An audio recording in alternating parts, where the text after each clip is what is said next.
आपके अपने YouTube channel Sandeep education पर। तो इस वीडियो में हम आज सीखने जा रहे हैं जो प्रकाश का परावर्तन में हमने टॉपिक लिया था दर्पण, गोलीय दर्पण। तो उसके कितने मुख्य भाग हो सकते हैं या कितने मुख्य भाग होते हैं उसी के बारे में हम जानेंगे। तो आइए वीडियो को शुरू करते हैं। तो पहला हमारा मुख्य भाग है ध्रुव। ठीक है, दर्पण का ध्रुव। तो देखिए, दर्पण के मध्य बिंदु को दर्पण का ध्रुव कहते हैं। सिंपल डिफिनीशन है, क्या कहते हैं? दर्पण के मध्य बिंदु को दर्पण का ध्रुव कहते हैं। इसको मतलब डिफिनीशन आप पहले समझ लीजिए सभी की, उसके बाद हम एक दो चित्र बनाएंगे और चित्र के माध्यम से पूरा आपको स्पष्ट कर देंगे। उसको देख करके चित्र भी आप परिभाषा लिख सकते हैं, लेकिन यहाँ से पहले आप देख लीजिए डिफिनीशन इसकी एक एक की, फिर उसके बाद हम आपको चित्र द्वारा समझाते हैं। ठीक है, तो चलिए शुरू करते हैं फिर से कि दर्पण के मध्य बिंदु को दर्पण का ध्रुव कहते हैं। ठीक है, जैसे मान लीजिए छोटा सा दर्पण ले लेते हैं।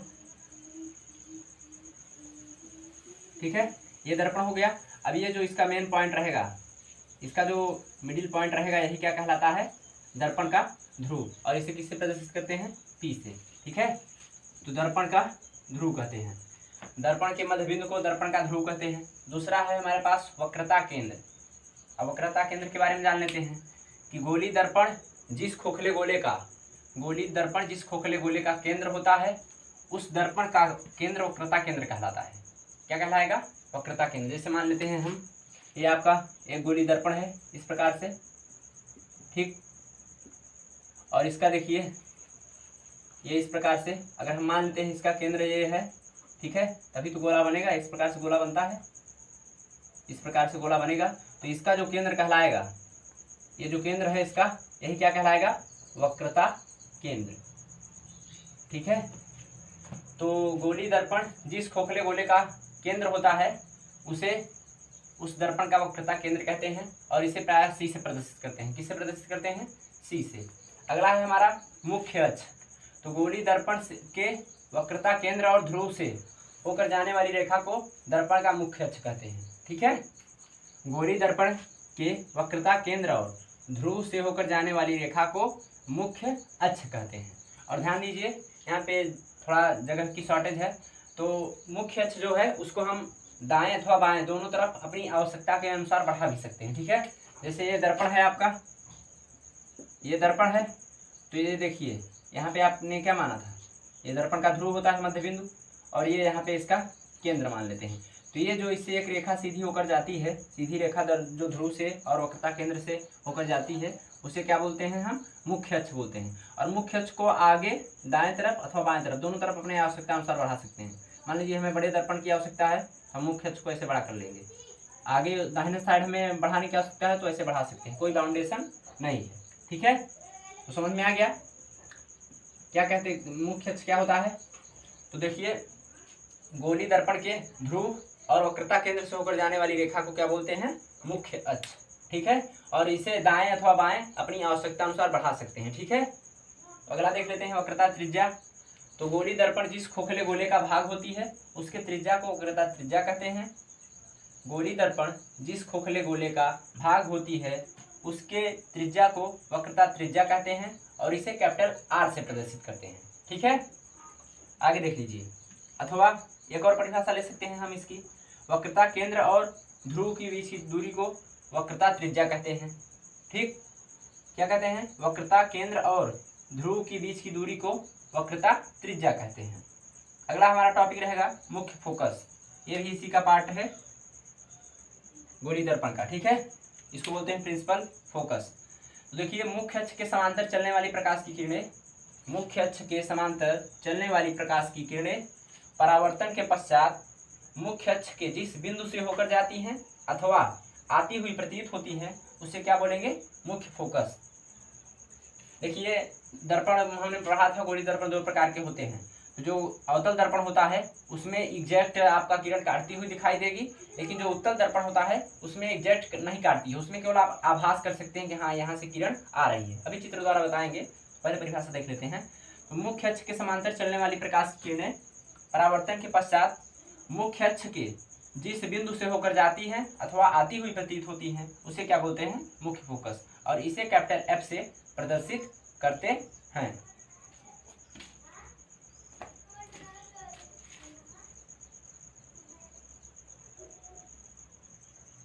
तो अब हम जो हमने परिभाषा बताई है अब उसी को हम चित्र के अनुसार समझने जा रहे हैं। ठीक है, तो आपको हमने पढ़ाया था कि गोलीय दर्पण जो होता है वो कितने प्रकार का होता है, 2 प्रकार का होता है। ठीक है, एक होता है अवतल दर्पण और दूसरा होता है उत्तल दर्पण। और ये भी हमने बताया था कि ऐसा दर्पण जिसके उठे हुए तल पर परावर्तक पॉलिश लगा हो और दबे हुए तल से प्रकाश का परावर्तन हो अवतल दर्पण कहलाता है, और जस्ट इसी का विपरीत होता है उत्तल दर्पण। तो अब इसमें हम समझने जा रहे हैं कि जो दर्पण का पार्ट होता है, जो भाग होता है, वो कहाँ कहाँ स्थित होता है और कैसे हम केवल चित्र एक बना लें तो उसकी हम सारी परिभाषाएं लिख सकते हैं। ठीक है, तो चलिए वीडियो को शुरू मतलब देखते हैं।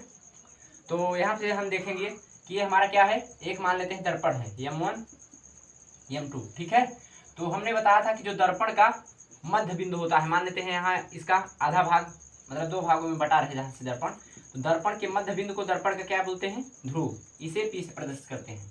ये आपका अवतल दर्पण हो गया। ठीक है, तो अवतल दर्पण में आप सिंपल सा तरीका है कि आप दर्पण बना लीजिए एक ठो ऐसे इस प्रकार से, और इसका जो मध्य बिंदु रहेगा यही क्या कहलाएगा, दर्पण का ध्रुव। और इसी प्रकार से उत्तल दर्पण का भी होता है, इसका भी मध्य बिंदु देख लीजिए यहाँ कहीं होगा, तो इसी को हम क्या बोलेंगे, दर्पण का ध्रुव। और दूसरा हमारा टॉपिक था वक्रता केंद्र। अब देखिए, ये देखिए, आप जानते हैं कि गोलीय दर्पण जो होता है एक खोखले गोले से बना होता है।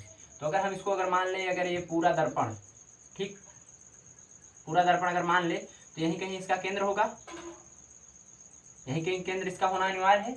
तो इसी केंद्र को गोलीय दर्पण का जो है वक्रता केंद्र कहते हैं, और इसे किससे प्रदर्शित करते हैं, C से।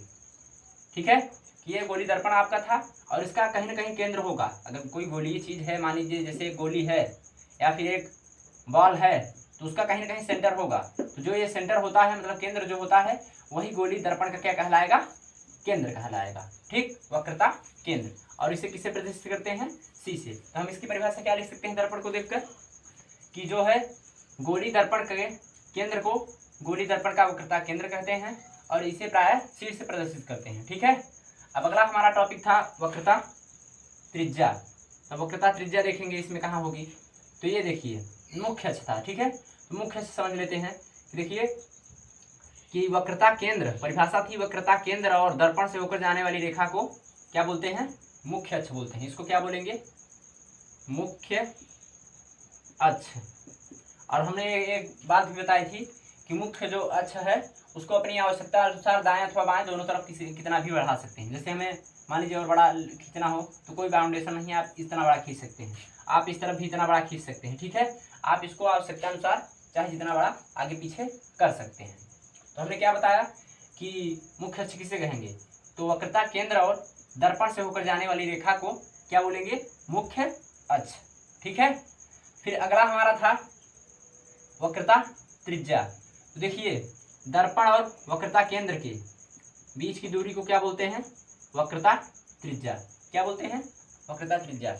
ये जो दर्पण है, दर्पण का ध्रुव है और यहाँ पे वक्रता केंद्र है, तो इसी के बीच की दूरी को वक्रता त्रिज्या बोलते हैं और इसे कैपिटल R से प्रदर्शित करते हैं। किससे प्रदर्शित करते हैं, कैपिटल R से।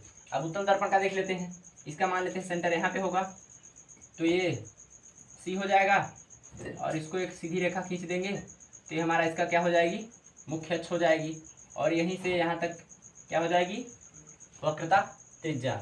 अब मुख्य फोकस देख लीजिए, ये अवतल दर्पण है, देखिए मुख्य अक्ष के समांतर, ये मुख्य अक्ष है, अब इसी के समांतर देखिए मुख्य अक्ष के समांतर चलने वाली प्रकाश की किरणें।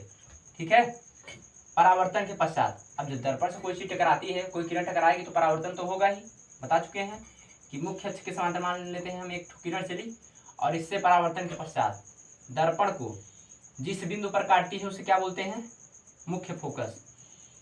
ये यहाँ से गई टकराई, उसके बाद टकराने के बाद परावर्तित हो गई, परावर्तित हो गई तो परावर्तित जब हुई ये किरण इस तरह से, तो देखिए यहाँ पे दर्पण के मुख्य अक्ष को यहाँ पे काट रही है, तो इसी बिंदु को हम क्या बोलते हैं, मुख्य फोकस। क्या बोलते हैं, मुख्य फोकस। अब देखिए उत्तल दर्पण में क्या होता है कि इसको दाहिने मतलब इस तरफ से ले जाते हैं किरण, ठीक है, तो ये इस तरफ परावर्तित हो जाती है। ठीक है, लेकिन हम महसूस करते हैं कि ये किरण इस तरफ परावर्तित ना होकर के ये सीधे इस तरह से आती हुई जो है प्रतीत होती है। ठीक है, तो देखिए इस तरफ दर्पण को आती हुई प्रतीत हो रही है लेकिन एग्जैक्ट में नहीं काट रही है। तो देखिए जो अवतल दर्पण का मुख्य होता है, मुख्य फोकस होता है, वह वास्तविक होता है। कैसा होता है, वास्तविक वास्तविक, रियल होता है, और इसका जो होता है इमेजिनरी होता है, यानी कि काल्पनिक। काल्पनिक क्यों होता है और वास्तविक क्यों होता है समझ लीजिए। क्योंकि देखिए मुख्य अक्ष के समांतर चलने वाली प्रकाश की किरणें मुख्य अक्ष को वास्तव में काट रही हैं, यानी कि ये जो परावर्तित हो रही है यहीं पे काट दे रही है, आप देख पा रहे हैं। आप कोई भी किरण कहीं से भी ले जा सकते हैं, जरूरी नहीं कि यहीं से ले जाएं, आप थोड़ा सा ऊपर थोड़ा सा नीचे कहीं से भी इस किरण को ले जा सकते हैं, तो कहीं ना कहीं मुख्य अक्ष को काटेगी। जब मुख्य अक्ष को काटेगी तो आपका क्या कैसा बनेगा, वास्तविक फोकस बनेगा, इसी को बोलते हैं मुख्य फोकस। इसे इस कैपिटल एफ से प्रदर्शित करते हैं। और इस प्रकार देखिए इसमें यहाँ से किरण गई जरूर, लेकिन ये इस तरफ परावर्तित हो गई, लेकिन हमने क्या मान लिया कि ऐसे ऐसे ऐसे ऐसे ये यहाँ पे काटेगी मुख्य अक्ष को, ठीक है। तो इसको हमने एग्जैक्ट नहीं कटवाया, मतलब ठीक तरीके से किरण जैसे काटनी चाहिए वैसे नहीं काट रही है, हम केवल महसूस कर रहे हैं, कल्पना कर रहे हैं कि यहाँ पे मान लीजिए हम काट सकते हैं, तो यहाँ पे काट रही है, वास्तव में नहीं काट रही है प्रकाश की किरणें, तो कैसा हो जाएगा, काल्पनिक। ठीक है, धन्यवाद।